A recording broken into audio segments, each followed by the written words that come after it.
Hiroshima, le 6 août 1945. À 8h15 du matin, un seul avion vole haut au-dessus de cette ville industrielle de 350 000 habitants sur la côte sud de la principale île du Japon. La guerre en Europe est terminée depuis 3 mois. L'Allemagne est vaincue, occupée, divisée entre les vainqueurs. Mais dans le Pacifique, le conflit continue. Les forces américaines sautent d'île en île vers la patrie japonaise. Okinawa tombe après 82 jours de combats sauvages qui coûtent plus de 12 000 vies américaines et peut-être 100 000 militaires et civils japonais tués.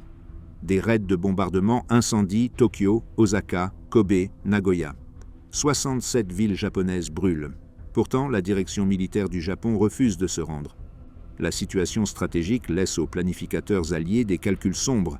L'invasion des îles principales japonaises, prévue pour novembre, menace de coûter des centaines de milliers de pertes américaines et des millions de morts japonais. Les forces japonaises occupent toujours d'immenses territoires à travers l'Asie et le Pacifique. 8 millions de soldats restent sous les drapeaux.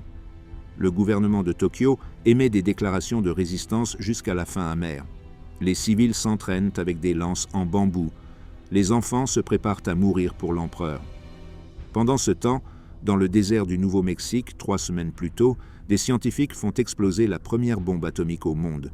L'explosion équivaut à 20 000 tonnes d'explosifs conventionnels. La chaleur vaporise des tours en acier.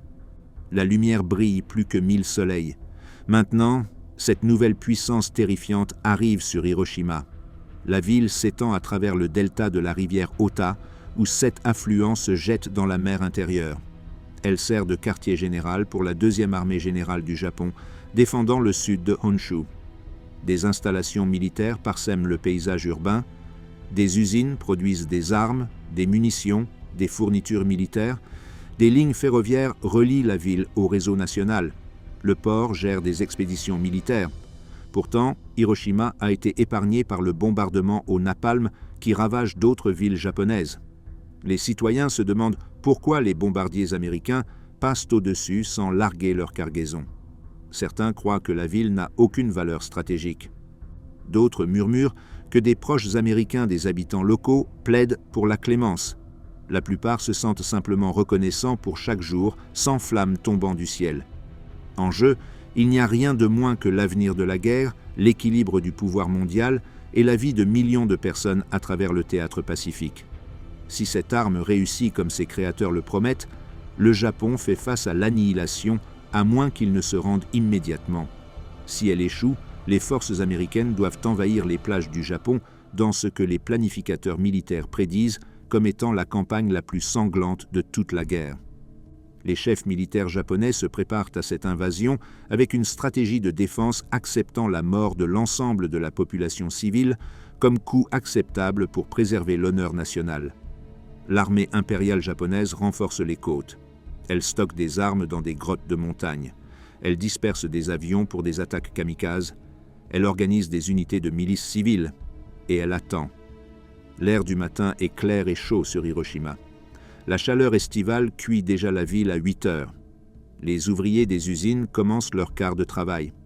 Les employés de bureau se rendent au travail. Les mères préparent les repas. Les enfants jouent dans les rues et dans les jardins. Les sirènes de raids aériens ont retenti à 7h30 lorsque des avions de reconnaissance météorologique américains sont passés au-dessus. Mais le tout est finalement clair quelques minutes plus tard. La vie reprend son rythme de guerre de travail, de rationnement, de peur et d'une endurance obstinée. Peu de citoyens lèvent les yeux alors qu'un seul B-29 Superfortress, l'Enola Gay, s'approche du nord à 31 000 pieds. Encore moins remarquent 3 petits parachutes se déployer du ventre du bombardier. Ces parachutes portent des instruments pour mesurer ce qui se passe ensuite. Pendant 43 secondes, un appareil cylindrique de 3 mètres de long et de 78 cm de diamètre tombe vers le centre de la ville. À l'intérieur de son enveloppe, des explosifs conventionnels entourent une masse subcritique d'uranium-235. Les mèches s'enclenchent précisément à l'altitude calculée de 348 mètres au-dessus du pont Aiwa. En une fraction de seconde, les explosifs compressent l'uranium au-delà de la masse critique. La fission nucléaire commence. Les atomes se divisent. l'énergie se libère. La température au centre de l'explosion atteint plusieurs millions de degrés. Une boule de feu de 400 mètres de large se forme. Une lumière plus brillante que le soleil éclaire le ciel du matin. La chaleur se propage à la vitesse de la lumière. Puis vient l'onde de choc. Puis vient le feu. Puis vient le vent qui tire tout vers le nuage de champignons qui s'élève. En un instant, 30 000 bâtiments disparaissent. En un moment, 70 000 personnes meurent. D'ici la fin de l'année, ce nombre double alors que la maladie de radiation emporte ceux qui ont survécu à l'explosion initiale. Le monde entre dans l'ère atomique. Rien ne sera jamais plus pareil. Un survivant écrit plus tard, « C'était comme si le soleil lui-même était tombé sur notre ville ». L'Empire japonais atteint son extension maximale à la mi-1942, contrôlant un territoire allant de la Birmanie au Pacifique central. Mais ce vaste domaine commence à s'effondrer presque immédiatement après la bataille de Midway en juin 1942, où des avions de chasse américains coulent 4 porte-avions japonais en un jour catastrophique. Les États-Unis commencent leur campagne de saut d'îles, Guadalcanal, Tarawa, Saipan, Iwo Jima, Okinawa. Chaque bataille rapproche les forces américaines du Japon lui-même. Au début de 1945, l'issue est inévitable. La capitulation de l'Allemagne en mai laisse le Japon complètement isolé. Pourtant, la direction militaire japonaise refuse d'accepter la réalité.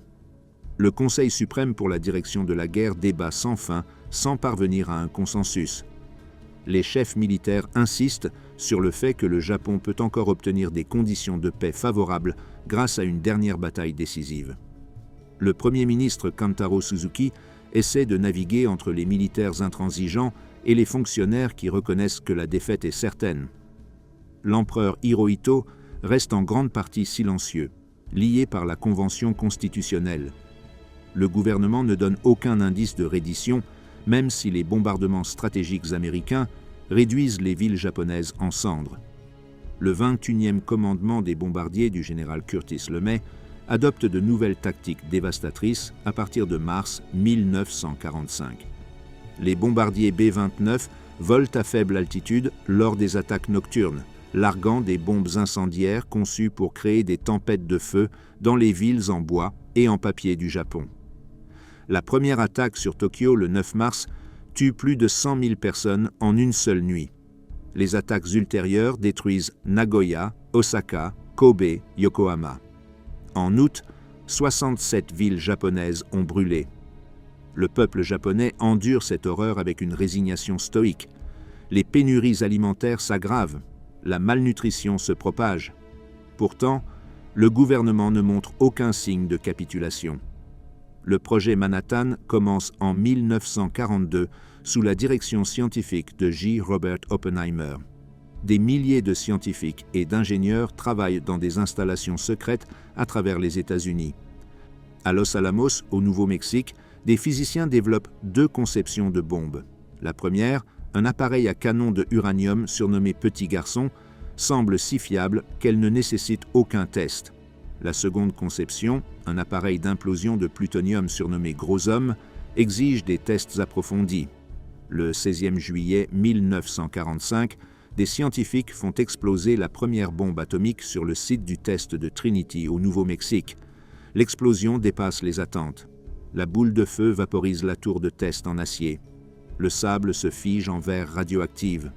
Le nuage en forme de champignon s'élève à 7000 de hauteur. Oppenheimer se souvient d'une phrase provenant des écritures hindoues « Maintenant, je suis devenu la mort, le destructeur des mondes ». Le président Harry Truman, présent à la conférence de Potsdam, reçoit la nouvelle du succès. Il détient désormais le pouvoir de mettre fin à la guerre sans invasion. La déclaration de Potsdam émise le 26 juillet exige la reddition inconditionnelle du Japon. Elle promet que le Japon ne sera pas détruit en tant que nation, mais insiste sur l'élimination du militarisme, de l'occupation et des procès pour crimes de guerre. Elle avertit d'une destruction rapide et totale si le Japon refuse.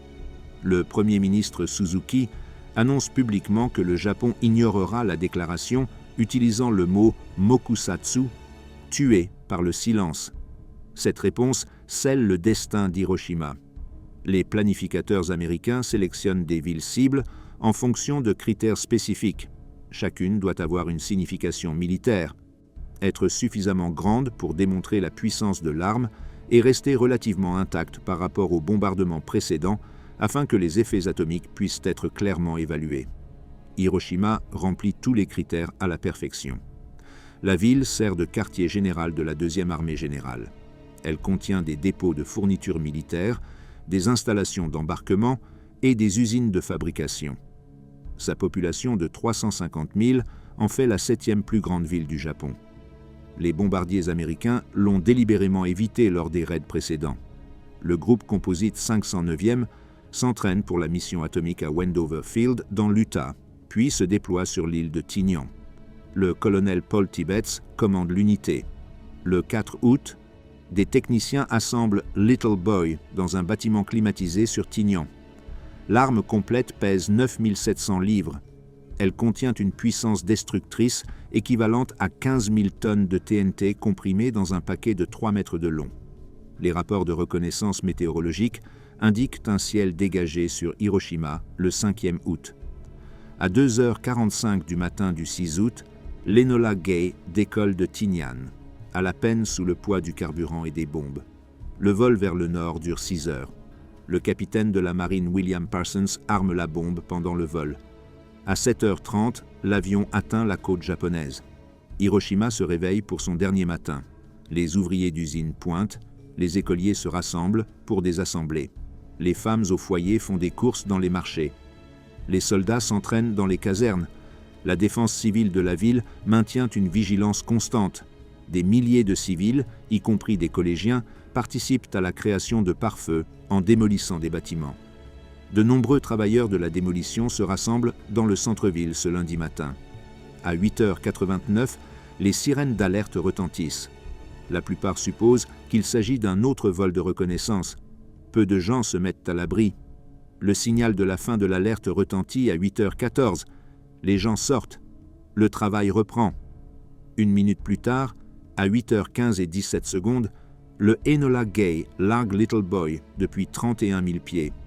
Un membre de l'équipage à bord de l'Enola Gay se souvient plus tard, le flash était terrible, comme un énorme flash de photographe. Même avec mes lunettes noires, je pouvais voir les os de ma main. Un étudiant mobilisé pour des travaux de démolition se souvient « J'ai entendu le bourdonnement d'un avion dans le ciel bleu, juste un. Nous avons levé les yeux et l'avons vu scintiller au soleil. » Le projectile d'uranium à l'intérieur de Little Boy s'accélère dans le canon au moment de la détonation. Des explosifs conventionnels tirent l'obus d'uranium subcritique vers la cible en uranium à l'extrémité opposée de l'arme. Les deux masses se combinent pour former une masse supercritique. La fission nucléaire commence. En moins d'une millionième de seconde, les atomes d'uranium se divisent dans une réaction en chaîne exponentielle. Chaque fission libère des neutrons qui déclenchent d'autres fissions. L'énergie se libère à une échelle jamais atteinte auparavant par la technologie humaine. La température au centre de la réaction atteint plusieurs millions de degrés Celsius, plus chaude que la surface du Soleil. Une boule de feu de 400 mètres de diamètre se forme instantanément à une altitude de 600 mètres au-dessus de la clinique chirurgicale de Shima, près du pont Aioi. Le pont, une structure en forme de T distinctive, visible de haute altitude, sert de point de visée. L'explosion se produit presque directement au-dessus du centre commercial et administratif de la ville. Les radiations thermiques se propagent vers l'extérieur à la vitesse de la lumière.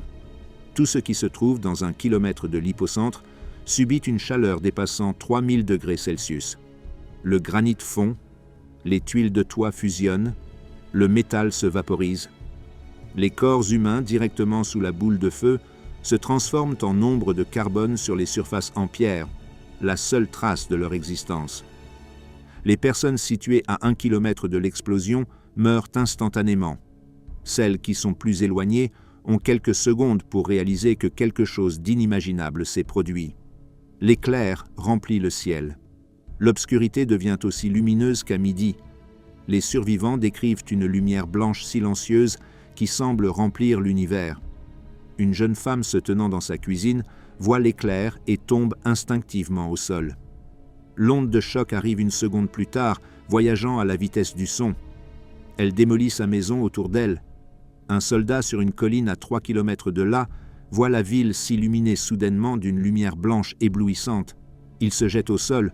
L'onde de choc le dépasse quelques secondes plus tard avec un bruit semblable à un tonnerre qui ne s'arrête jamais. L'onde de choc se propage vers l'extérieur dans toutes les directions à environ 340 mètres par seconde. Au point zéro, la surpression dépasse 20 livres par pouce carré. Aucun bâtiment ne peut résister à une telle force. Le hall de promotion industrielle de la préfecture d'Hiroshima, un bâtiment de style européen avec un dôme distinctif, se trouve à seulement 160 mètres de l'hypocentre. L'onde de choc frappe presque directement par le haut.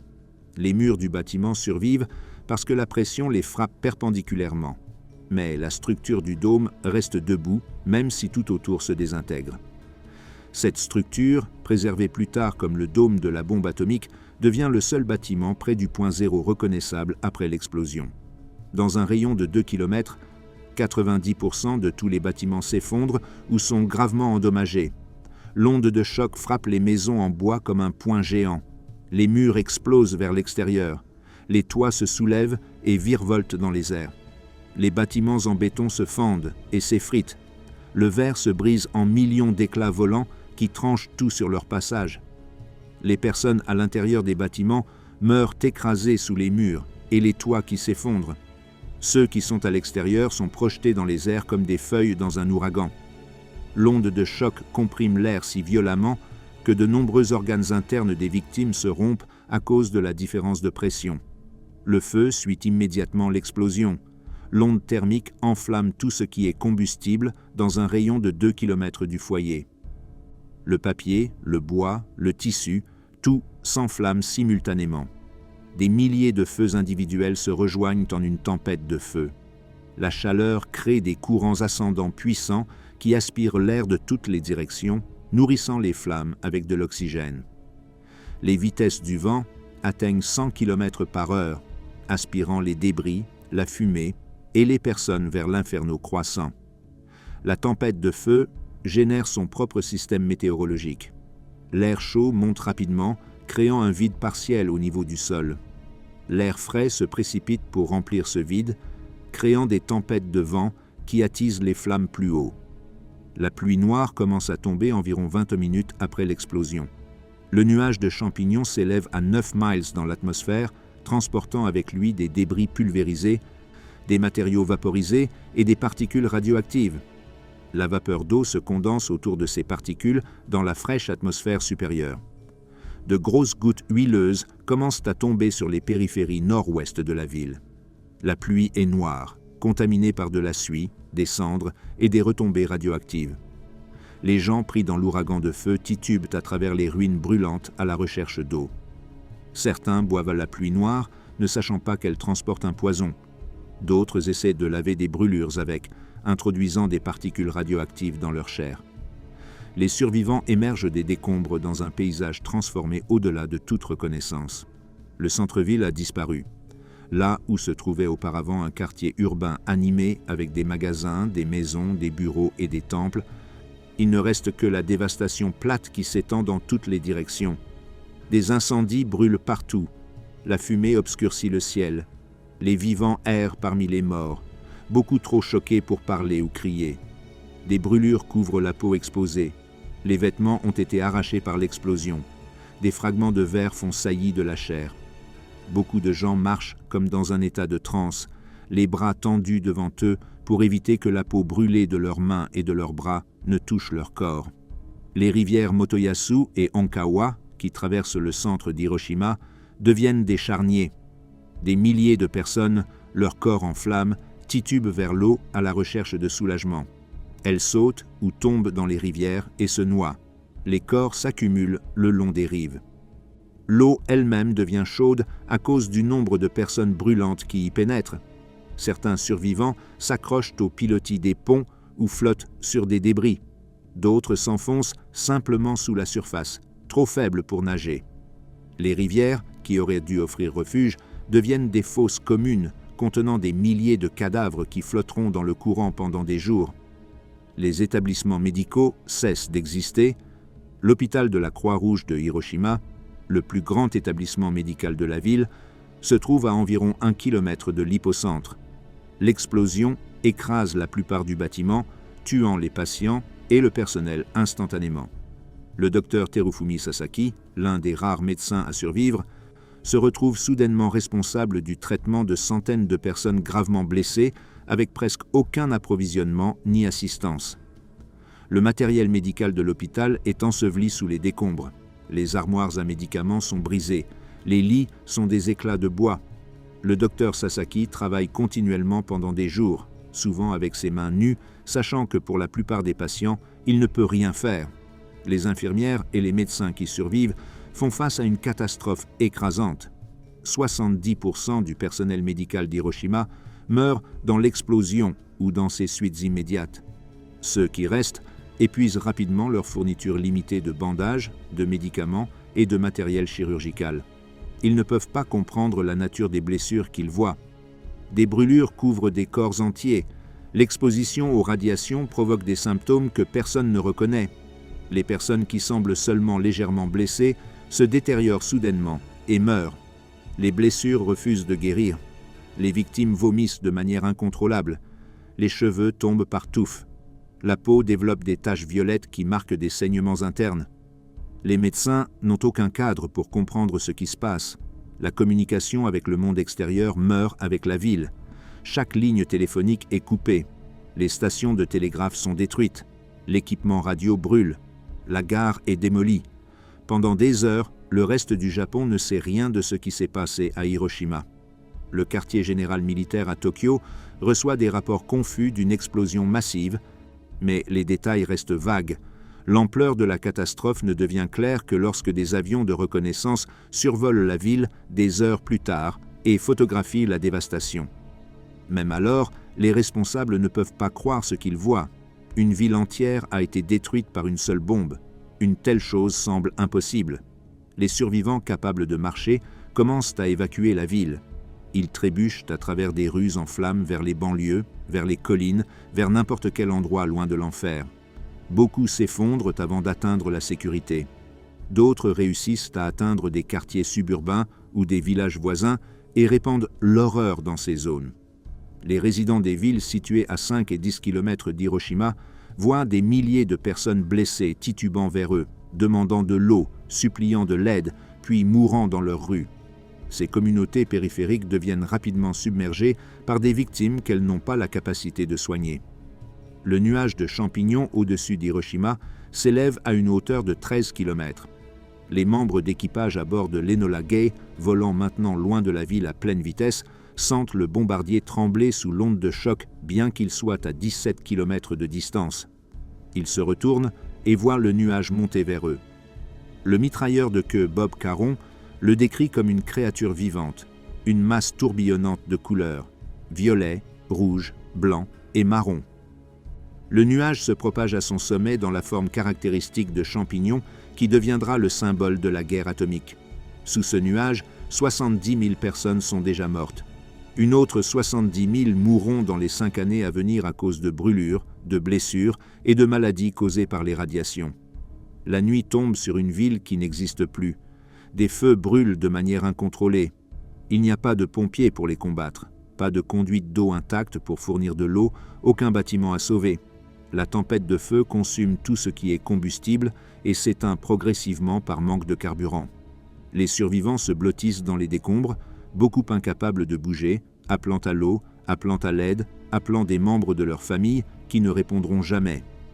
L'obscurité n'apporte aucun soulagement. Des gémissements et des cris remplissent l'air. L'odeur de chair brûlée imprègne tout. Des rats émergent des décombres pour se nourrir des morts. Et pourtant, la plupart du monde ne sait pas encore ce qui s'est passé. Une survivante, une élève nommée Kinue Tomoyasu, se souvient plus tard « J'ai entendu une explosion énorme. Il y avait un flash, un grand éclat de lumière. J'ai été projeté au sol. Quand j'ai levé les yeux, tout avait disparu. Mes amis, les bâtiments, tout était parti. » Un soldat stationné à 3 km de l'explosion écrit plus tard « Les visages des personnes s'approchant de moi étaient brûlés et enflés. Leur peau pendait par morceaux. Ils tenaient leurs bras devant eux, les mains pendantes. Ils avaient l'air de fantômes marchant en ligne. Le docteur Michihiko Hachiya, directeur de l'hôpital des communications d'Hiroshima, se souvient « Ceux qui pouvaient marchaient silencieusement vers les banlieues dans les collines lointaines, leurs esprits brisés, leur initiative disparue. Lorsqu'on leur demandait d'où ils venaient, ils pointaient vers la ville et disaient « par là », et quand on leur demandait où ils allaient, ils pointaient loin de la ville et disaient « par ici ». L'aube du 7 août révèle l'ampleur complète de la destruction d'Hiroshima. 13 km² du centre-ville sont aplanis. Sur 76 000 bâtiments à l'intérieur des limites de la ville, 70 000 sont détruits ou gravement endommagés. De la fumée s'élèvent des ruines fumantes. Des corps gisent partout, dans les rues, dans les rivières, dans les décombres de ce qui étaient des maisons, des écoles et des magasins. Les survivants qui se sont abrités pendant la nuit émergent pour chercher des membres de leur famille, de la nourriture, de l'eau, tout signe d'espoir. Ils trouvent surtout la mort. Les efforts de sauvetage commencent dans les zones périphériques qui ont échappé à la destruction totale. Des unités militaires stationnées à l'extérieur de la ville marchent dans les ruines à la recherche de survivants et pour rétablir l'ordre. Les soldats rencontrent des scènes qui brisent leur discipline et leur formation. Des quartiers entiers ont disparu. Des corps sont brûlés au-delà de toute reconnaissance. Des victimes vivantes supplient pour de l'eau avec des voix à peine au-dessus des murmures. Les soldats distribuent l'eau qu'ils ont, sachant que ce n'est pas du tout suffisant. Ils essaient d'organiser des stations de secours, mais ils n'ont pas de fourniture médicale, pas de brancard, pas de véhicules capables de naviguer dans des rues bloquées par les décombres. Ils ne peuvent qu'être témoins d'une catastrophe dépassant leur capacité à y faire face. La maladie des radiations commence à se manifester dans les jours qui suivent l'explosion.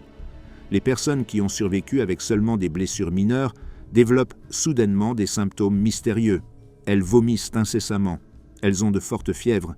Des taches violettes apparaissent sur leur peau, marquant des saignements sous-cutanés. Leurs cheveux tombent par touffes. Les gencives saignent. Des blessures qui devraient guérir deviennent infectées et gangreneuses. Les médecins n'ont aucune explication pour ces symptômes. Ils n'ont aucun traitement qui fonctionne. Ils regardent impuissants les patients qui semblaient se rétablir mourir soudainement. Le poison invisible des radiations fait son œuvre en silence, tuant des cellules, détruisant la moelle osseuse, empêchant le sang de coaguler. À Tokyo, le Conseil suprême du Japon pour la direction de la guerre se réunit pour discuter d'Hiroshima. Les rapports de la ville décrivent une destruction sans précédent.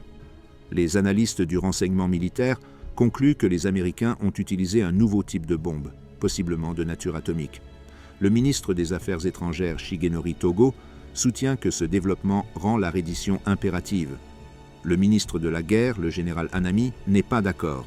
Il suggère que les États-Unis ne possèdent qu'une seule telle arme et ne peuvent pas en avoir produit davantage. Il insiste sur le fait que le Japon doit continuer à se battre. Le Conseil est dans l'impasse. Aucune décision n'est prise. L'empereur Hirohito reçoit des rapports mais n'émet aucune directive immédiate. L'emprise de l'armée sur la prise de décision du gouvernement reste intacte. Le président Truman autorise l'annonce publique du bombardement atomique. Le 7 août, le monde apprend ce qui s'est passé à Hiroshima. Le communiqué de la Maison-Blanche décrit une arme plus de 2000 fois plus puissante que la plus grande bombe conventionnelle, une arme qui exploite le pouvoir fondamental de l'univers. L'annonce avertit le Japon que s'il n'accepte pas les conditions de reddition, il peut s'attendre à une pluie de ruines du ciel, comme on n'en a jamais vu sur Terre. Les émissions de radio diffusent la nouvelle à l'échelle mondiale. Dans les nations alliées, les citoyens célèbrent ce qui semble être le début de la fin. Au Japon, le gouvernement maintient le silence radio sur le sort d'Hiroshima, tentant de supprimer la nouvelle catastrophique. Le ministre des Affaires étrangères soviétique Vyacheslav Molotov convoque l'ambassadeur du Japon Naotake Sato dans son bureau à Moscou à 5 heures du soir le 8 août. Molotov lit une brève déclaration. L'Union soviétique, citant le rejet par le Japon de la déclaration de Potsdam, déclare la guerre au Japon, effectif le 9 août. L'annonce stupéfie le diplomate japonais. Le Japon a maintenu un pacte de neutralité avec l'Union soviétique, espérant que Moscou pourrait intervenir pour établir des conditions de paix avec les alliés occidentaux. Cet espoir meurt dans le bureau de Molotov. Sato câble Tokyo avec la nouvelle désastreuse. Le Japon fait désormais face à des ennemis de tous côtés sans possibilité de paix négociée.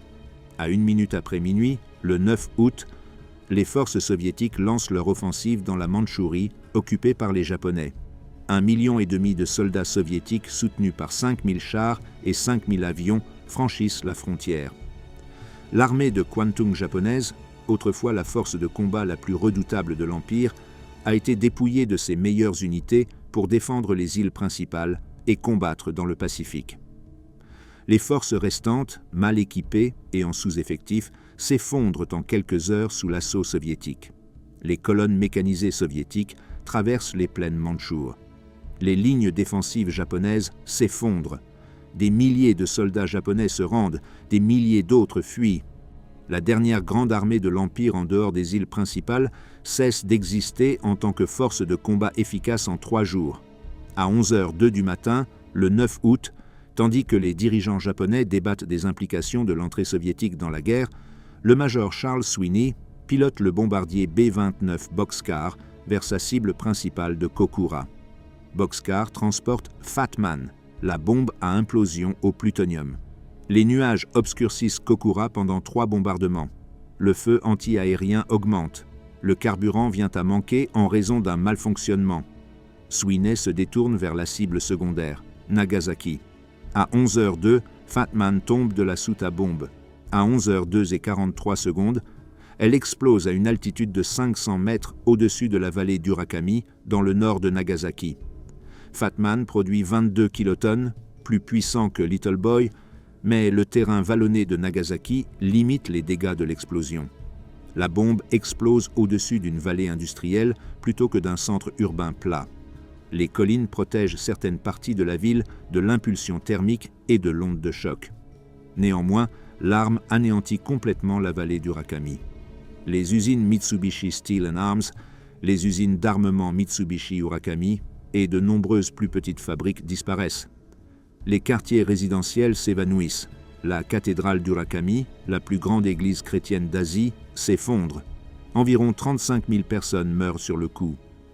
40 000 autres mourront d'ici la fin de l'année à cause des blessures et de l'exposition aux radiations. Les dirigeants militaires japonais reçoivent des nouvelles de Nagasaki tout en traitant encore le choc de l'invasion soviétique. 2 bombes atomiques en 3 jours. Une offensive massive soviétique en provenance du nord. Les forces américaines prêtes à envahir par le sud. La situation stratégique est devenue intenable. Pourtant, le ministre de la Guerre Hanami et les chefs d'état-major continuent de résister à une reddition inconditionnelle. Ils exigent des garanties préservant la souveraineté de l'empereur, empêchant l'occupation alliée, permettant au Japon de mener ses propres procès pour crimes de guerre et autorisant les forces japonaises à se désarmer. Ces conditions équivalent à une paix négociée et non à une reddition inconditionnelle. Le Premier ministre Suzuki sait que les Alliés rejetteront de telles conditions. L'empereur Hirohito brise le blocage. Le 9e août, passé minuit et entrant dans le 10 août, il convoque une conférence impériale dans son abri anti-aérien souterrain. Pendant des heures, le Conseil suprême débat sans résolution. Les dirigeants militaires plaident pour la poursuite de la guerre. Les ministres civils plaident pour l'acceptation de la déclaration de Potsdam avec une seule condition, la préservation de la position de l'empereur. Le Conseil se divise 3 contre 3. Le Premier ministre Suzuki fait une demande sans précédent. Il demande à l'empereur de prendre la décision lui-même. Hirohito prend la parole. Sa voix est calme mais ferme. Il dit qu'il ne peut supporter de voir son peuple souffrir plus longtemps. Il accepte la déclaration de Potsdam à condition que les prérogatives de l'empereur ne soient pas compromises. La décision est prise. Le Japon transmet son acceptation conditionnelle de la capitulation par le biais des canaux diplomatiques suisses le 10 août. Le message accepte les termes de la déclaration de Potsdam en comprenant que ladite déclaration ne comprend aucune exigence qui préjudicie les prérogatives de Sa Majesté en tant que souverain. Le président Truman et le secrétaire d'État James Burns consultent les dirigeants alliés. La réponse américaine, soigneusement rédigée pour éviter des garanties explicites, tout en permettant implicitement à l'empereur de rester, stipule que l'autorité de l'empereur et du gouvernement japonais à gouverner sera soumise au commandant suprême des puissances alliées. Les Alliés ne détrôneront pas explicitement Hirohito, mais ils ne garantiront pas non plus sa position. À Hiroshima et Nagasaki, les survivants luttent à travers l'enfer. Les fournitures de secours arrivent lentement et en quantité insuffisante. Les hôpitaux de campagne installés dans les banlieues débordent de victimes. Le personnel médical travaille sans repos, mais ils peuvent sauver peu de vies. Les brûlures couvrant 50% du corps s'avèrent généralement fatales. Les victimes de radiation présentent des symptômes qu'aucun médecin ne peut traiter. Les infections tuent ceux qui survivent à l'explosion initiale et aux brûlures. L'eau reste rare. Les approvisionnements alimentaires diminués. Les pillards dépouillent les cadavres de leurs biens. Des enfants orphelins errent dans les ruines en pleurant pour des parents qui sont morts. Les vivants envient les morts qui, au moins, ne souffrent plus. Les corps doivent être éliminés avant que la maladie ne se propage davantage. Les équipes de crémation travaillent jour et nuit à brûler les cadavres sur des bûchers funéraires improvisés, alimentés par des débris de bâtiments détruits. L'odeur de chair brûlée imprègne les ruines. Les cendres dérivent dans le vent. Les rivières contiennent encore des cadavres flottants qui doivent être sortis et brûlés. Des fosses communes sont creusées pour des corps trop nombreux pour être incinérés individuellement. L'identification est souvent impossible. Les familles ne peuvent pas retrouver leurs morts pour faire leur deuil correctement. Les rites funéraires bouddhistes et shintoïstes ne peuvent pas être observés. Les morts n'ont droit qu'à une crémation ou à une inhumation hâtive sans cérémonie. La contamination radioactive se propage à travers les ruines des villes. La pluie entraîne les retombées dans les réserves d'eau. Les survivants boivent de l'eau contaminée parce qu'ils n'ont pas le choix. Ils mangent des aliments contaminés par des particules radioactives. Ils respirent un air chargé de poussière radioactive. Ils vivent dans des abris construits à partir de débris radioactifs. Le poison s'accumule dans leur corps, attaquant la moelle osseuse, endommageant les chromosomes, provoquant des cancers qui ne se manifesteront pas avant des années ou des décennies. Ceux qui semblent en bonne santé maintenant peuvent tomber malades et mourir des mois ou des années plus tard. Les enfants exposés in utero naîtront avec des problèmes de développement. Les dommages génétiques causés par les radiations affecteront des générations encore à naître. Les dirigeants militaires du Japon font une dernière tentative pour empêcher la reddition. Dans la nuit du 14 août, après que l'empereur Hirohito a enregistré son annonce de reddition pour diffusion le lendemain, un groupe d'officiers de l'armée lance une tentative de coup d'État. Ils occupent les terrains du palais impérial dans le but de détruire l'enregistrement et d'empêcher la diffusion. Le coup échoue lorsque les hauts responsables militaires refusent de le soutenir. Les conspirateurs commettent suicide. L'enregistrement survit. À midi le 15 août, la voix de l'empereur Hirohito est diffusée à travers le Japon pour la première fois dans l'histoire. Il annonce que la situation de guerre ne s'est pas nécessairement développée en faveur du Japon et que l'Empire accepte la déclaration de Potsdam. Il n'utilise pas le mot « reddition », mais chaque auditeur japonais comprend. La guerre est terminée. Un survivant d'Hiroshima, Futaba Kitayama, se souvient plus tard, le lendemain, des gens sont venus dans la ville pour chercher leurs proches. Ils parcouraient les rues en appelant des noms, cherchant dans les décombres. La plupart n'ont trouvé que des os ou rien du tout. Une infirmière travaillant dans un hôpital de fortune écrit « Les patients qui avaient seulement de petites blessures mouraient soudainement. Nous ne pouvions pas comprendre cela. Ils semblaient se rétablir, puis leurs cheveux tombaient, ils saignaient de la bouche et ils étaient morts en quelques heures. » Le ministre des Affaires étrangères Togo réfléchit plus tard. Lorsque la deuxième bombe est tombée sur Nagasaki, même les plus obstinés de nos dirigeants militaires ont compris que nous ne pouvions pas continuer. Si les Américains en avaient 3, 4 ou 10 de telles armes, le Japon cesserait d'exister. La cérémonie de capitulation formelle du Japon a lieu le 2 septembre 1945, à bord du cuirassé USS Missouri, ancré dans la baie de Tokyo. Le ministre des Affaires étrangères, Mamoru Shigemitsu, portant un habit de matin formel et un haut de forme, monte la passerelle en boitant sur sa jambe en bois. Il est accompagné du général Yoshijiro Umezu, chef de l'état-major de l'armée, qui porte un uniforme militaire complet et refuse de retirer son épée jusqu'à ce qu'il en reçoive l'ordre. Il représente une nation vaincue, contrainte d'accepter des conditions qu'elle n'aurait jamais imaginées. Le général Douglas MacArthur préside la cérémonie.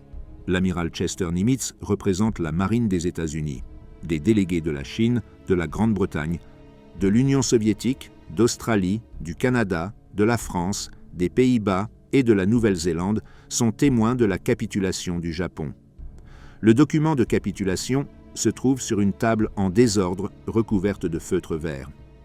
À 9h04 du matin, Shigemitsu signe au nom de l'empereur et du gouvernement japonais. Sa main tremble. Le général Umezu signe pour les forces armées japonaises. Son visage reste impassible, mais ceux qui le connaissent reconnaissent la honte et la colère qu'il maîtrise à peine. MacArthur signe pour les puissances alliées. Nimitz signe pour les États-Unis. Les représentants des autres nations alliées ajoutent leur signature.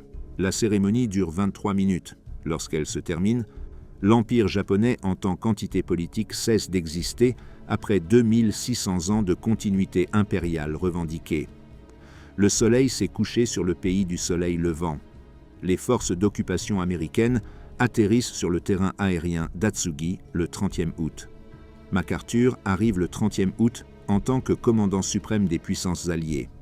Il établit son quartier général à Tokyo et commence à mettre en œuvre des politiques d'occupation visant à démilitariser et à démocratiser le Japon.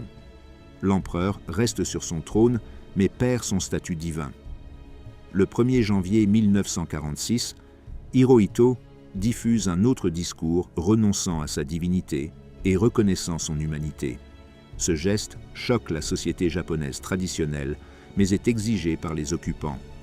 MacArthur utilise l'empereur comme un outil pour légitimer l'occupation et garantir la coopération japonaise avec les directives alliées.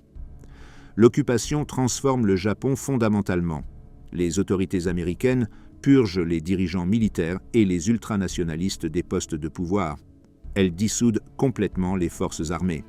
L'armée, la marine et l'aviation japonaise cessent d'exister. Les ministères militaires sont dissous. Les armes sont confisquées et détruites. Les installations de production de guerre sont démantelées ou converties à un usage civil. Les zaibatsu, conglomérats industriels qui alimentaient la machine de guerre japonaise, sont répartis. La réforme agraire redistribue la propriété des riches propriétaires fonciers aux agriculteurs locataires. Les syndicats sont légalisés et encouragés. Les femmes obtiennent le droit de vote pour la première fois dans l'histoire japonaise. Une nouvelle constitution, rédigée principalement par des avocats américains au quartier général de MacArthur, est promulguée le 3 novembre 1946 et entre en vigueur le 3 mai 1947. La Constitution contient l'article 9 qui renonce à la guerre comme un droit souverain et interdit au Japon de maintenir des forces militaires. L'empereur devient une figure symbolique sans pouvoir politique. La souveraineté réside dans le peuple, non dans le trône. La Constitution garantit les libertés civiles, établit une démocratie parlementaire et crée un pouvoir judiciaire indépendant. Elle reste en vigueur sans changement dans le XXIe siècle, la plus ancienne constitution non modifiée actuellement en vigueur. Les procès pour crimes de guerre se déroulent à plusieurs niveaux. Le tribunal militaire international pour l'Extrême-Orient, communément appelé les procès de Tokyo, commence le 3 mai 1946. 28 dirigeants militaires et politiques japonais font face à des accusations comprenant des crimes contre la paix, des crimes de guerre et des crimes contre l'humanité. Le procureur en chef, Joseph Keenan, présente des preuves des atrocités japonaises à travers l'Asie. Le viol de Nankin, la marche de la mort de Bataan, des expériences médicales sur des prisonniers, du travail forcé, de l'esclavage sexuel. Les procès durent 2 ans et demi. 7 accusés reçoivent des peines de mort et sont pendus le 23 décembre 1948. 16 reçoivent une condamnation à perpétuité. 2 meurent pendant le procès. 1 est jugé mentalement incompétent. L'empereur Hirohito n'est pas inculpé, une décision que prend MacArthur pour préserver la stabilité pendant l'occupation.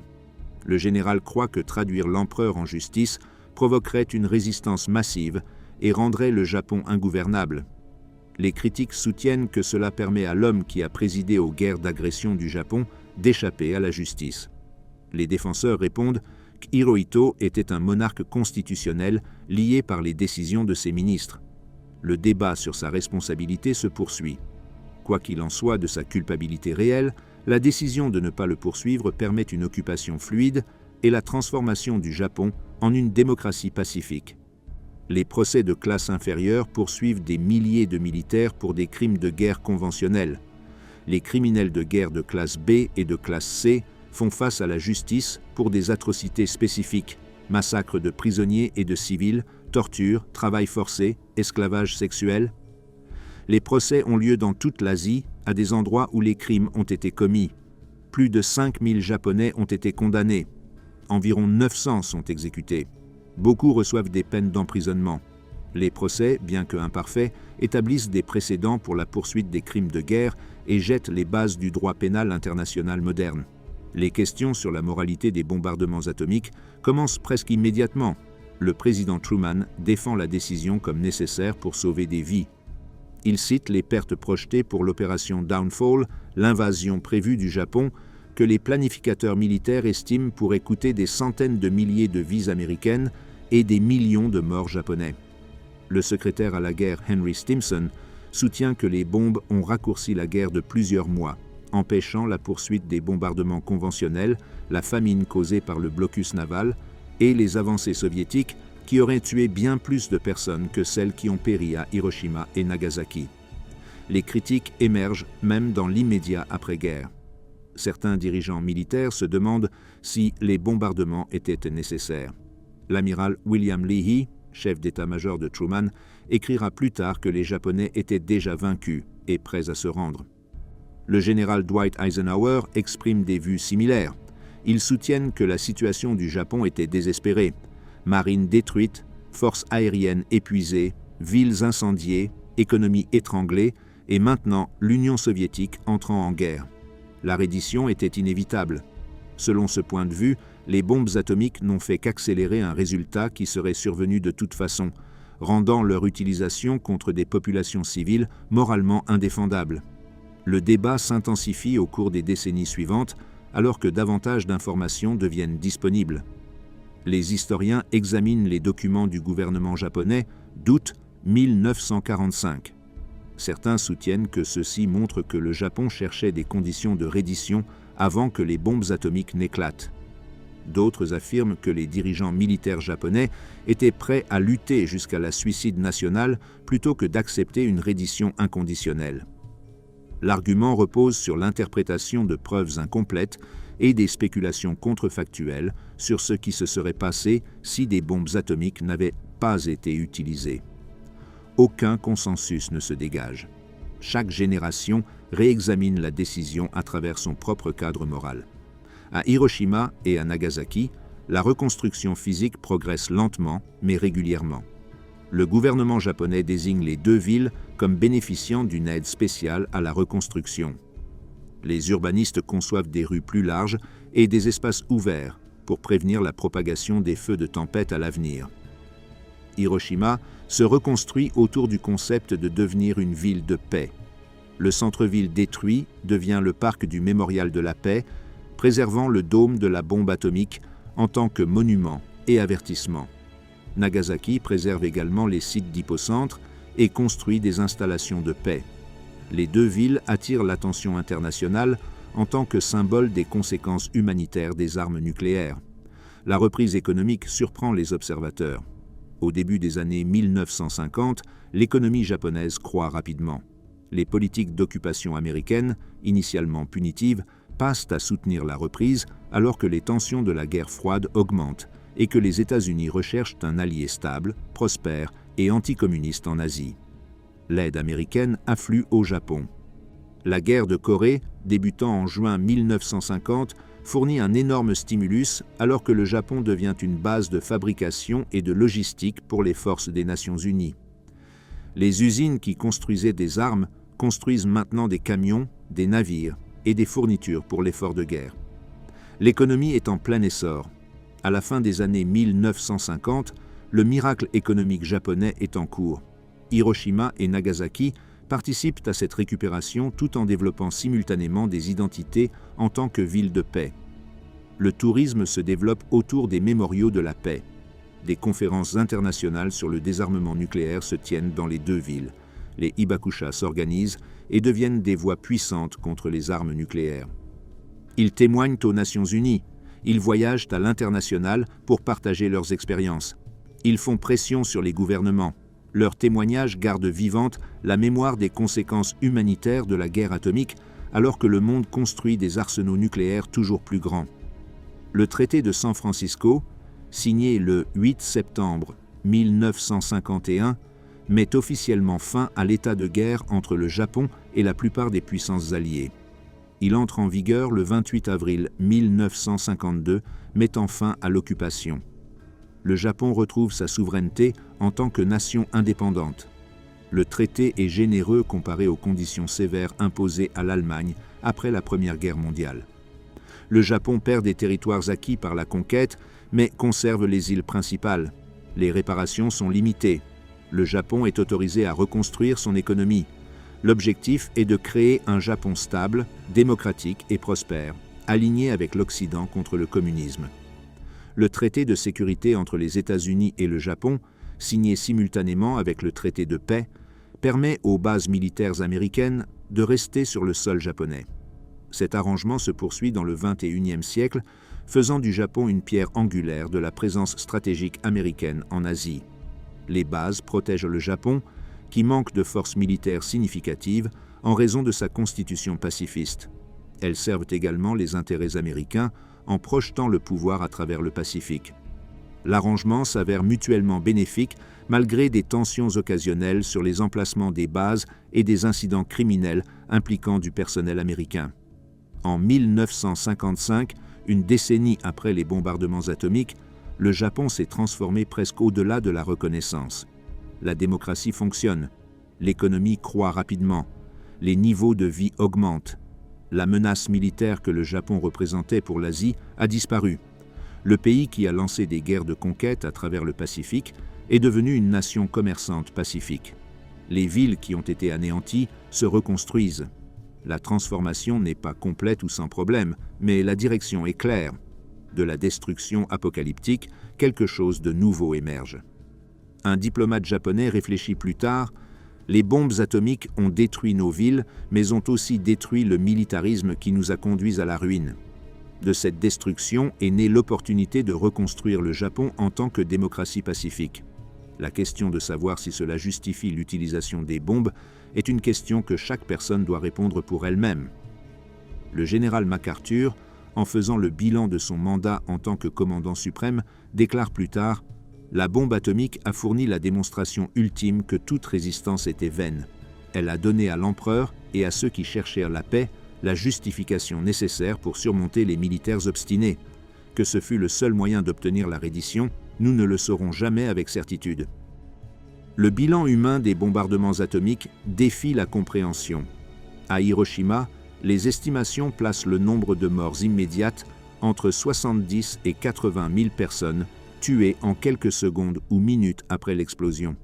À la fin de 1945, ce nombre grimpe à environ 140 000, alors que les brûlures, les blessures et la maladie aux radiations entraînent des vies supplémentaires. En 1950, le total dépasse 200 000. À Nagasaki, environ 35 à 40 000 meurent instantanément. À la fin de l'année, le bilan s'élève à 70 000.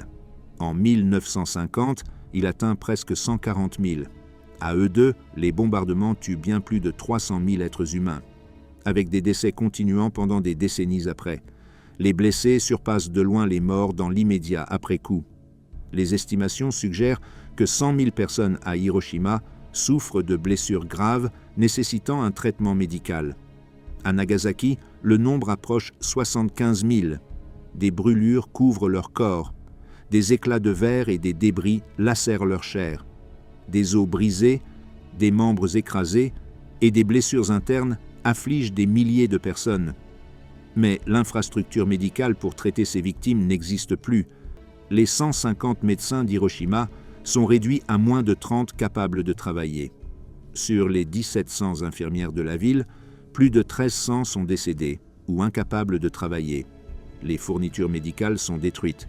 Les hôpitaux, sont en ruine. Les blessés reçoivent des soins minimes ou aucun. La maladie due aux radiations se manifeste par vagues. Ceux exposés à des doses massives meurent en quelques heures ou jours, leur corps étant submergé par la destruction cellulaire. Ceux avec une exposition modérée développent des symptômes 2 à 4 semaines après le bombardement. Leurs cheveux tombent. Des taches violettes apparaissent sur leur peau, marquant des hémorragies sous-cutanées. Ils vomissent du sang. Leurs gencives saignent continuellement.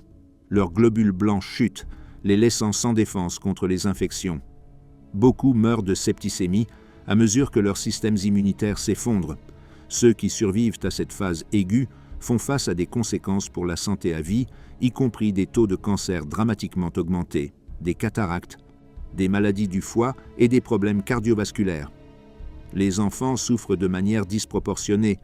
Environ 10 000 enfants de moins de 15 ans meurent à Hiroshima. Des milliers d'autres deviennent orphelins lorsque leurs parents périssent. Les nourrissons et les jeunes enfants sont particulièrement vulnérables aux effets des radiations. Leurs cellules, en division rapide, subissent des dommages catastrophiques. Beaucoup de ceux qui survivent développent des anomalies de croissance, des handicaps mentaux et des cancers pédiatriques à des taux bien supérieurs à ceux des populations normales. Les mères enceintes, au moment des bombardements, accouchent d'enfants atteints de microcéphalie, une condition entraînant des têtes anormalement petites et un retard mental sévère. Plus de 30% des femmes enceintes, situées à 1 km de l'hypocentre d'Hiroshima, font des fausses couches ou accouchent d'enfants morts-nés. Les histoires de certains individus illustrent la tragédie plus large. Sadako Sasaki a 2 ans lorsque la bombe explose. Elle survit à l'explosion initiale relativement indemne, vivant 1,5 km de l'hypocentre. Elle grandit en tant qu'enfant sain et actif et devient une coureuse accomplie à l'école. Mais en novembre 1954, à l'âge de 11 ans, elle développe un gonflement dans le cou et derrière les oreilles. Les médecins diagnostiquent une leucémie causée par une exposition aux radiations 9 ans auparavant. Elle passe l'année suivante à entrer et sortir de l'hôpital. Selon un récit, elle plie plus de 1000 grues en origami, espérant réaliser la légende selon laquelle le fer accorde un souhait de rétablissement.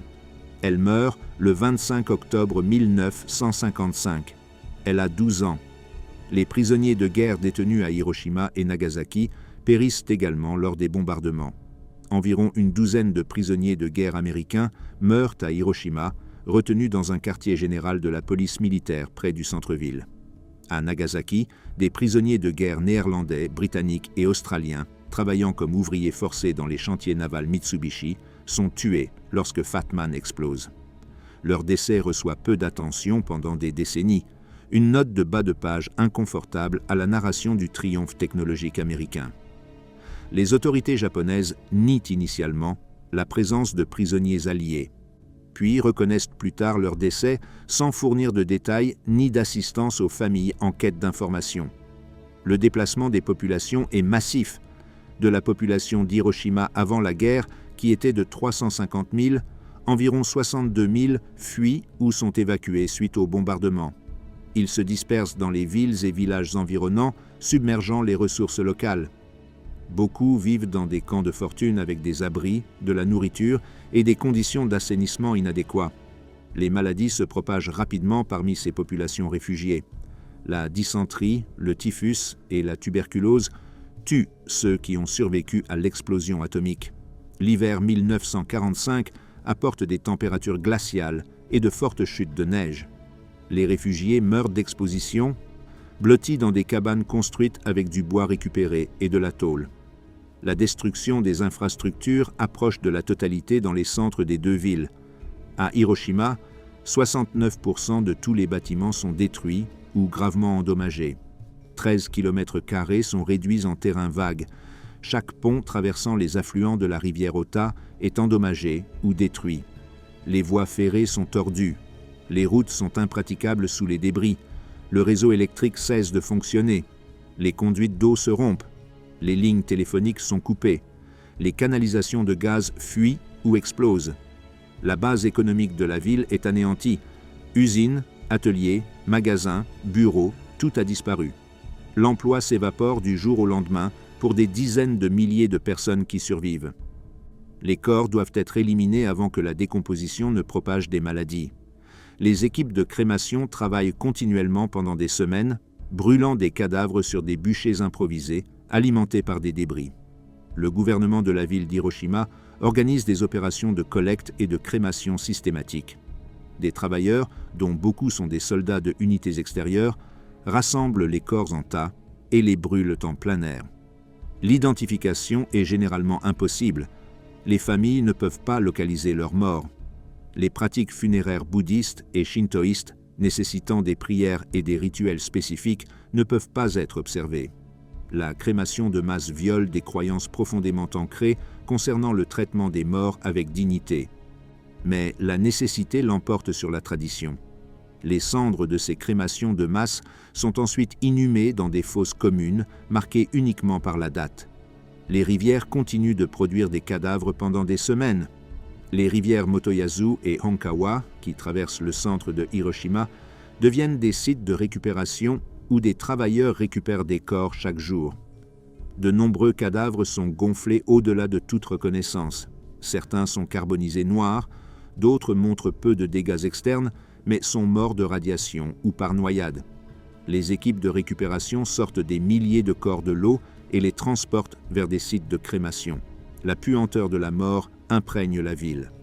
Ceux qui sont affectés à la mission de récupération des corps ne peuvent souvent pas manger pendant des jours après. Beaucoup souffrent de traumatismes psychologiques à cause du travail qui les hante pour la vie. Les familles sont complètement détruites. Les ménages multigénérationnels courants dans la société japonaise sont entièrement anéantis. Grands-parents, parents, enfants, tous morts. Ceux qui survivent perdent souvent tous ceux qu'ils aiment. Une mère cherche ses 3 enfants, ne trouvant que leurs restes carbonisés identifiés par les boutons en métal de leurs uniformes scolaires. Un mari rentre de son service militaire pour trouver sa femme, ses 2 enfants et ses parents morts, sa maison disparue, son quartier effacé. Une jeune femme survit, mais perd ses parents, ses frères et sœurs, son mari et son fils en bas âge. Elle tente de se suicider plusieurs fois, incapable de supporter le chagrin. Ces histoires se répètent des milliers de fois dans les 2 villes. Les communautés sont détruites aussi complètement que les bâtiments. Les quartiers qui ont existé pendant des siècles disparaissent. Les réseaux sociaux qui fournissaient soutien et identité sont rompus. Les festivals traditionnels cessent. Les sanctuaires locaux sont démolis. Le tissu social qui donnait un sens à la vie quotidienne se déchire au-delà de toute réparation. Les survivants doivent souvent se relocaliser, incapables de rester dans des endroits qui leur rappellent une perte insupportable. Ceux qui restent doivent reconstruire non seulement des structures physiques, mais aussi des communautés entières à partir de rien, une tâche qui prend des générations. Les tombes et les mémoriaux se multiplient lentement alors que la ville commence à faire face à sa perte. Des marqueurs temporaires apparaissent sur les sites où les familles savent que leurs proches sont décédés. Des monuments en pierre sont érigés dans les écoles où des classes entières ont péri. Le cénotaphe pour les victimes de la bombe atomique, conçu par l'architecte Kenzo Tange, est construit en 1952 dans le parc commémoratif de la paix. Il contient les noms de toutes les victimes connues, une liste qui s'allonge chaque année à mesure que d'autres décès liés aux radiations sont confirmés. Au XXIe siècle, le registre contient plus de 300 000 noms. Le monument porte une inscription « Repose en paix », car l'erreur ne sera pas répétée. Les recherches de personnes disparues se poursuivent pendant des années. La Croix-Rouge de Hiroshima compile des listes d'individus disparus et tente de les associer à des morts non identifiés ou à des survivants qui ne peuvent pas se rappeler de leur propre nom en raison du traumatisme. Les familles publient des avis à la recherche d'informations sur leurs proches. De nombreuses recherches s'avèrent infructueuses. Des milliers ont simplement disparu, vaporisés par la boule de feu, brûlés au-delà de la reconnaissance ou enterrés dans des fosses communes non marquées.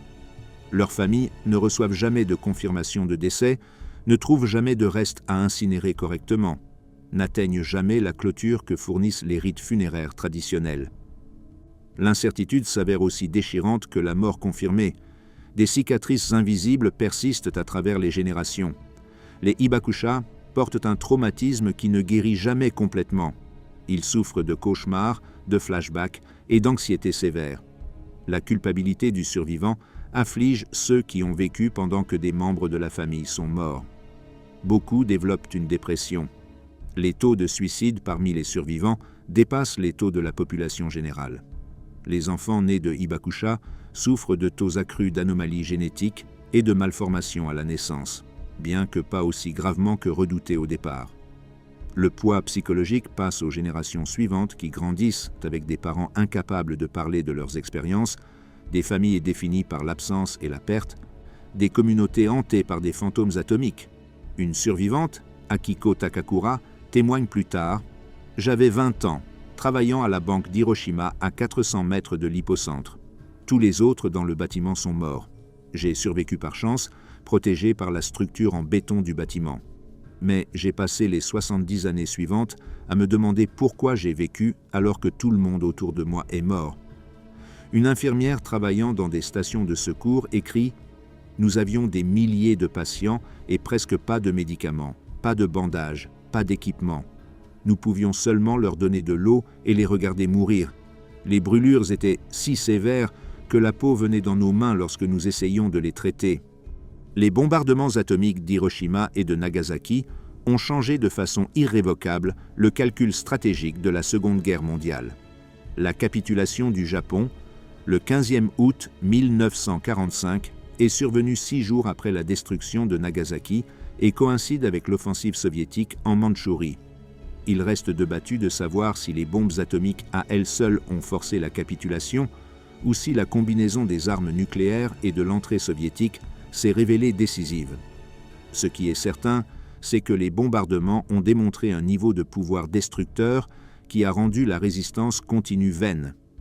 Le leadership militaire japonais, qui a refusé de se rendre après des mois de bombardements conventionnels qui ont détruit 67 villes, ne pouvait pas ignorer des armes qui anéantissaient des centres urbains entiers en une seule attaque. L'impact stratégique immédiat a été la fin de la guerre sans invasion. L'opération Downfall, l'invasion alliée prévue du Japon, aurait commencé en novembre 1945 avec l'opération olympique, l'assaut sur Kyushu. Les planificateurs militaires anticipaient une résistance féroce. Les forces japonaises préparaient des positions défensives élaborées. Les civils s'entraînaient pour des attaques suicides de masse.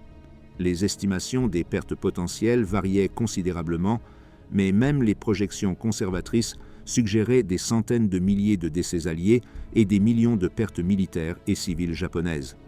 Les bombes atomiques, en forçant une reddition immédiate, ont empêché ce scénario apocalyptique. Si cela justifie leur utilisation, reste l'une des questions morales les plus controversées de l'histoire. Les conséquences politiques ont dépassé de loin la fin de la Seconde Guerre mondiale. Les bombardements atomiques ont inauguré l'ère nucléaire et ont fondamentalement modifié les relations internationales. Les armes ont démontré que la science avait créé les moyens de la destruction complète de la civilisation humaine. Cette réalité a façonné la dynamique de la guerre froide pendant 4 décennies et demie. La dissuasion nucléaire est devenue le fondement de la stratégie des superpuissances. Les États-Unis et l'Union soviétique ont accumulé des dizaines de milliers de têtes nucléaires dans une course aux armements fondée sur la destruction mutuellement assurée. La logique était perverse, mais efficace. Aucune des deux parties ne déclencherait une guerre nucléaire, car cela garantissait leur propre annihilation ainsi que celle de leur ennemi. Les conséquences militaires à long terme comprenaient des transformations doctrinales dans toutes les forces armées. Les armes nucléaires ont rendu obsolètes des concepts traditionnels de bombardement stratégique, de suprématie navale et d'armées massives. Les planificateurs militaires se débattaient avec la manière de mener des guerres à l'ère nucléaire. Des conflits conventionnels pouvaient-ils se produire sans dégénérer en échanges nucléaires? Quel rôle jouaient les forces traditionnelles lorsqu'un seul bombardier pouvait détruire des nations entières? Ces questions ont stimulé la réflexion militaire pendant des générations. Elles ont produit des concepts comme la guerre limitée, la réponse flexible et la dissuasion graduée qui ont tenté de rendre la guerre possible sans déclencher l'apocalypse nucléaire. Les impacts sociaux et culturels ont résonné à l'échelle mondiale. Les bombardements atomiques ont généré une profonde anxiété concernant la trajectoire de la technologie et l'avenir de l'humanité. La science-fiction a exploré les thèmes nucléaires de manière obsessionnelle. Des films comme Godzilla, créé au Japon en 1954, utilisaient des monstres atomiques comme métaphore de l'horreur nucléaire. Des mouvements antinucléaires sont apparus, plaidant pour le désarmement et la non-prolifération. Les Hibakusha sont devenus des témoins puissants, voyageant à l'international pour partager leurs expériences et avertir contre les armes nucléaires.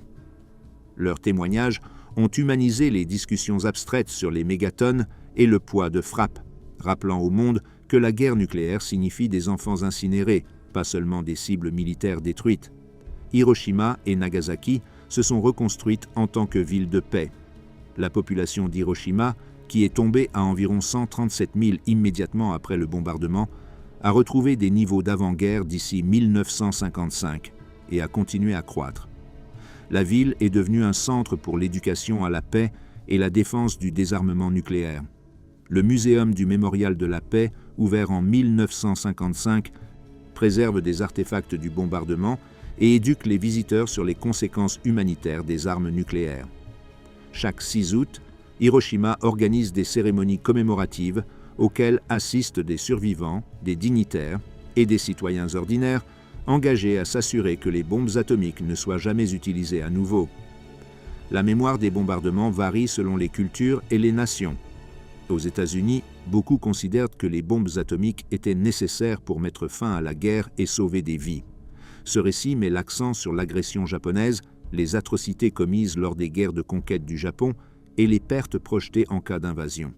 Les musées et manuels américains présentent généralement les bombardements comme regrettables mais justifiés. Au Japon, la mémoire se concentre sur la victimisation et la souffrance. Les bombardements sont souvent décrits comme des crimes contre l'humanité infligés à des populations civiles en grande partie innocentes. Ce récit minimise parfois l'agression et les atrocités de guerre japonaise, créant des tensions avec d'autres nations asiatiques qui ont souffert sous l'occupation japonaise. L'héritage technique des armes a transformé la guerre de manière permanente. La prolifération nucléaire s'est poursuivie malgré les efforts pour l'en empêcher. 9 nations possèdent désormais des armes nucléaires: les États-Unis, la Russie, la Grande-Bretagne, la France, la Chine, Israël, l'Inde, le Pakistan et la Corée du Nord. Les stocks globaux totaux ont atteint un pic d'environ 70 000 têtes nucléaires durant la guerre froide et ont diminué pour atteindre environ 13 000 aujourd'hui. Pourtant, même ce nombre réduit représente une capacité destructrice dépassant tout ce qui était auparavant imaginable. Les armes thermonucléaires modernes sont des centaines, voire des milliers de fois plus puissantes que les bombes larguées sur Hiroshima et Nagasaki. Une seule tête nucléaire contemporaine peut détruire une zone métropolitaine entière. Les efforts internationaux pour contrôler les armes nucléaires incluent le traité sur la non-prolifération des armes nucléaires, signé en 1968, qui engage les États dotés d'armes nucléaires à désarmer et les États non nucléaires à renoncer aux armes nucléaires. Le respect du traité reste imparfait. Les États dotés d'armes nucléaires réduisent leurs arsenaux, mais refusent le désarmement complet. Les États non nucléaires poursuivent parfois des programmes d'armement clandestinement. Le régime du traité fait face à des défis de la part d'États comme la Corée du Nord, qui s'est retirée du traité et a développé des armes nucléaires. La possibilité du terrorisme nucléaire ajoute une autre dimension de menace. Prévenir la prolifération nucléaire reste l'un des défis de sécurité les plus critiques de l'humanité. Les leçons d'Hiroshima et de Nagasaki résonnent dans de multiples domaines. Militairement, elles démontrent que la supériorité technologique peut déterminer l'issue de la guerre, indépendamment des avantages numériques ou de l'esprit de combat. Politiquement, elles montrent que les armes de destruction massive créent des dilemmes sans solution satisfaisante. Les utiliser risquerait la condamnation morale et potentiellement le suicide d'une civilisation, tandis que le fait de les posséder peut dissuader l'agression. Sur le plan humanitaire, elle révèle la capacité de la guerre à infliger des souffrances à des échelles qui défiaient la compréhension. Les bombardements atomiques ont tué davantage de personnes en quelques minutes que les armées médiévales en ont tué au cours de campagnes entières. Les armes modernes rendent la guerre totale potentiellement capable d'éteindre l'espèce. Le sens historique reste contesté. Certains considèrent tous les bombardements comme des actes tragiques mais nécessaires qui ont sauvé des vies en mettant fin à la guerre rapidement. D'autres les voient comme des crimes de guerre, l'incinération délibérée de populations civiles qui a violé des limites morales que même la guerre devrait respecter. D'autres encore les considèrent comme des décisions compréhensibles prises dans l'extrême pendant une guerre totale, ni entièrement justifiées, ni entièrement criminelles, mais des choix tragiques dans des circonstances offrant peu de bonnes options. La perspective historique fournit une compréhension, mais sans jugement définitif, sur des questions finalement morales plutôt qu'empiriques. Ce qui reste incontestable, c'est le coût humain et l'avertissement qu'il représente. Plus de 300 000 personnes sont mortes à Hiroshima et à Nagasaki à cause de deux armes nucléaires relativement primitives. Les arsenaux modernes contiennent des ogives des milliers de fois plus puissantes. Un échange nucléaire majeur tuerait des centaines de millions de personnes immédiatement et potentiellement des milliards en raison de l'effondrement environnemental qui s'ensuit. Les villes détruites, le 6 et le 9 août 1945, se dressent comme des monuments à la fois à la capacité destructrice de l'homme et à la résilience humaine. Elles ont été anéanties, elles ont survécu, elles ont reconstruit, elles se souviennent, et elles avertissent les générations futures de ce qui ne doit jamais se reproduire. Comme le historien Richard Rod le réfléchit plus tard, les bombardements atomiques d'Hiroshima et de Nagasaki ont démontré que les êtres humains avaient acquis le pouvoir de détruire la civilisation elle-même. La question depuis a été de savoir si nous possédons la sagesse pour nous empêcher d'utiliser ce pouvoir. La réponse reste incertaine. Les Hibakusha témoignent afin que nous puissions choisir la survie plutôt que l'annihilation. Les nuages de champignons au-dessus d'Hiroshima et de Nagasaki projettent des ombres qui s'étendent à travers les générations et vers un avenir inconnaissable.